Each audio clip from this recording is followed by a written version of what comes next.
दोस्तों, आज हम बात करने जा रहे हैं एक ऐसे महापर्व की जो सदियों से भारतीय संस्कृति का एक अभिन्न हिस्सा रहा है। कुंभ मेला। हम सब ने सुना है कि समुद्र मंथन के दौरान अमृत कलश निकला था। देवताओं और दानवों के बीच उस अमृत को पाने के लिए भयंकर युद्ध हुआ।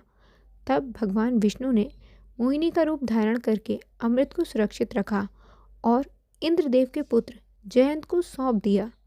जयंत अमृत कलश को लेकर आकाश मार्ग से जा रहे थे।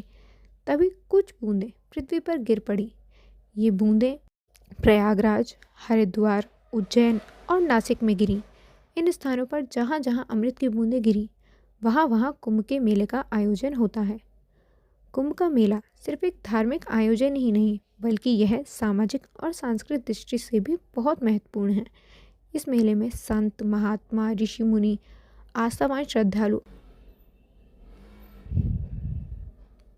और पर्यटक बड़ी भारी संख्या में शामिल होते हैं। मान्यता है कि कुंभ स्नान करने से पाप नाश हो जाते हैं और मोक्ष मिलता है।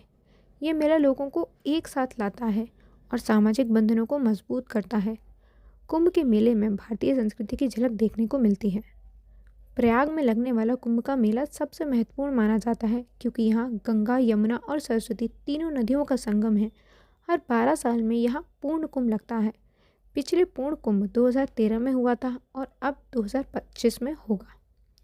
कूर्म पुराण के अनुसार देवताओं और असुरों के बीच अमृत पाने के लिए 12 दिनों तक युद्ध हुआ था और देवताओं का एक दिन हमारे एक वर्ष के बराबर होता है। इस हिसाब से देवताओं के 12 दिन हमारे 12 वर्षों बाद आएंगे, इसलिए कुंभ का मेला हर 12वें वर्ष पर लगता है और हर 144 साल बाद प्रयाग में महाकुंभ का आयोजन होता है।